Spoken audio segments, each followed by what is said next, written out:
नमस्कार भाई बहनों, स्वागत है आप सभी का आज के इस नए वीडियो में। आज के इस वीडियो में हम बात करने वाले हैं गन डेथ्स के बारे में, स्पेशली यूएस के अंदर जो गन डेथ्स हो रहा है उसके बारे में। शुरुआत करते ही हम देखते हैं कि यूएस के अंदर में सबसे ज्यादा डेथ 0 से लेके 19 साल के बच्चों में ही सबसे ज्यादा डेथ रेट देखा गया है। एंड ये जो डाटा है वो दिया गया यूएस के US centre for disease control and prevention के द्वारा।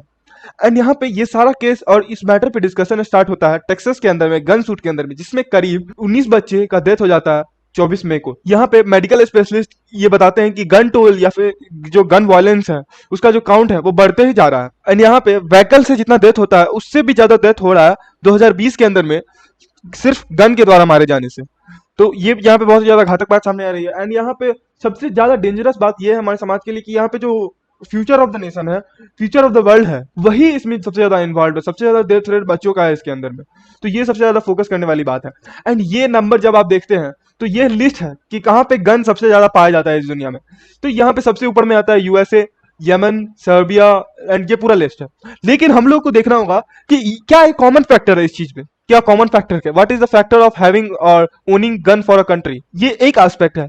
For example America, America economic development की वजह से वहां पे गन है एंड वहां पे डेमोक्रेसी एंड फ्रीडम। एंड दूसरा एस्पेक्ट क्या है, यमन जैसा कंट्री, सर्बिया, मॉन्टेनेग्रो जैसा कंट्री जो कि अंडर डेवलपिंग कंट्री है, वो सारा कंट्री के पास ज्यादा गन होने का कारण है। बहुत ज्यादा वहां पे लड़ाई मार काट, पॉलिटिकल अनस्टेबल इलाका होने की वजह से वहां पे गन का काउंट सबसे ज्यादा है। अब हम जरा से देख लेते हैं ये सारा कंट्री है कहाँ पे एक्चुअल में। तो ये हो गया आपका नॉर्थ अमेरिका में, एंड यमन हो गया आपका सऊदी अरेबिया के साउथ ईस्ट में, अरेबियन पेनिनसुला पे। उसके बाद ये जो सर्बिया है, सर्बिया आपका साउथ ईस्ट यूरोप के अंदर में है, यूरोप के अंदर में, साउथ ईस्ट यूरोप। उसके बाद ये मॉन्टिगोरो भी उसके जस्ट बगल में है। एंड उराग्वे है आपका साउथ अमेरिका में। उसके बाद कनाडा आ गया आपका नॉर्थ अमेरिका के अंदर में, नॉर्थ अमेरिका के नॉर्दर्न पार्ट में। साइप्रस हो गया आपका मेडिटेरियन सी के ईस्टर्न पार्ट में, ईस्टर्न पार्ट ऑफ मेडिटेरेनियन सी। उसके बाद यहाँ पे फिनलैंड नॉर्दर्न यूरोप में है। लेबनान आपका हो गया इसराइल के जस्ट ऊपर, अरेबियन पेनिनसुला के नॉर्थ वेस्ट वाले पार्ट में आपका लेबनान आ जाता है। एंड आइसलैंड आ गया आपका अटलांटिक ओशन में, ग्रीनलैंड नाम का बड़ा सा लैंड मास है, उसके जस्ट राइट में एक छोटा सा आइलैंड है आइसलैंड। अब यहाँ पे इस डाटा को देखिए और फोकस कीजिए। यहाँ पे साउथ अमेरिका जैसा कंट्री है जिसमें सबसे ज्यादा गन डेथ्स ये काउंट में आते हैं। लेकिन यहाँ पे आप एक चीज फोकस कर सकते हैं कि ये सारा कंट्री जो अंडर डेवलपिंग या फिर डेवलपिंग है, यहाँ पे ये वाला इलाका डेवलप्ड मान सकते हैं आप, लेकिन यहाँ पे भी गन है। क्यों? क्योंकि यहाँ पे रूल्स एंड रेगुलेशन लीनियंट है और उसके बाद यहाँ पे डेमोक्रेसी है, इकोनॉमिक डेवलपमेंट भी साथ साथ है। एंड यहाँ पे आप अफ्रीका के अंदर में जितना कुछ भी देखेंगे, यहाँ पे जितना भी गन काउंट्स आपको दिख रहा है यहाँ पे, ये बस अंडर डेवलपमेंट और इनसिक्योरिटीज की वजह से है। एंड यहाँ पे कॉमन और लेटेस्ट एग्जांपल आपको देखने को मिलेगा ये अफगानिस्तान, जिसके अंदर आप जानते हैं कि कितना ज्यादा स्टेबल है, तालिबान है वहाँ पे एंड डिफरेंट रीजन है वहाँ का। तो अब आपको समझने में कितना ज्यादा आसान हो रहा होगा कि क्या फैक्टर्स है इसका। एंड यहाँ पे अभी सबसे ज्यादा पाया जा रहा है 0 से 19 साल के बच्चे के अंदर ही ये जो डेथ है वो पाया जा रहा है। एंड ये कार के एक्सीडेंट या फिर कार बस किसी भी व्हीकल के एक्सीडेंट से भी ज्यादा है। 5.5 लाख बच्चा का डेथ हुआ है करीब करीब गन डेथ की वजह से, एंड व्हीकल डेथ की वजह से 5 लाख लोगों का मौत हुआ है। ओवरऑल 45,222 डेथ हुआ है, जिसके अंदर से 4,357 तो सिर्फ बच्चे ही है। तो 2019 से 20 के अंदर में पूरे उम्र के, यानी कि 0 से लेके जब तक भी जीवित रहे तब तक में डेथ का काउंट 13 है गन के वजह से।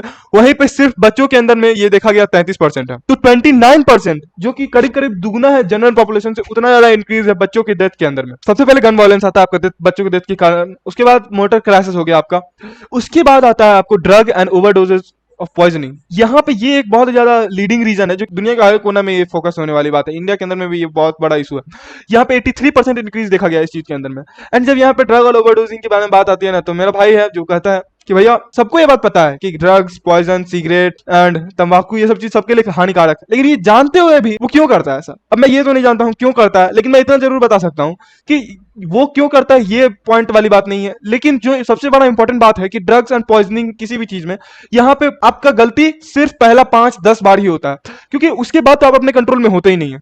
तो जो गलती आप करते हो वो पहले स्टेज में करते हो। तो ये गलती कभी नहीं करना कि एक बार ट्राई कर ले। Nothing goes with a free run. अगर आप इसके साथ अटैच होते हैं तो there is no way out for getting out a perfect life. तो यहाँ पे अगर हम फोकस करते हैं देन तो आपको दिखेगा कि करीब करीब 0.2 डेथ पर लाख चिल्ड्रन यहाँ पे देखा गया है। 0.2% डेथ है, यानी कि ये 200 बच्चे प्रति लाख बच्चे हैं। एंड यहाँ पे एक पैटर्न भी देखा गया कि कोविड-19 के अंदर में ये जो डेथ है ये बढ़ने लगा। एंड इसके अंदर में मैं या फिर आप अपना कॉमन सेंस भी लगा सकते हैं कि लोग अपने घर के अंदर रहने लगे, फ्रस्ट्रेटेड होने लगे, लोगों का जो मेंटल स्टेट है वो सही नहीं रहने लगा। इसकी वजह से भी एक कारण हो सकता है, लेकिन परफेक्ट क्लियर कट इन्फॉर्मेशन हम लोग के पास नहीं है इसके लिए।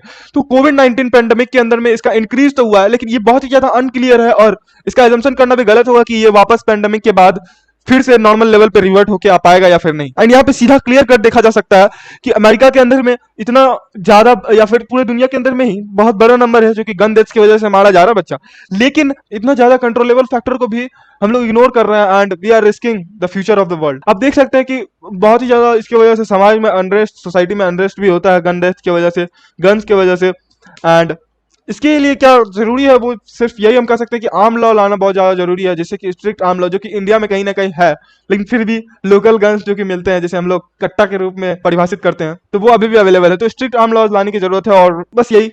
एंड इस वीडियो को बस इतना ही। Thank you.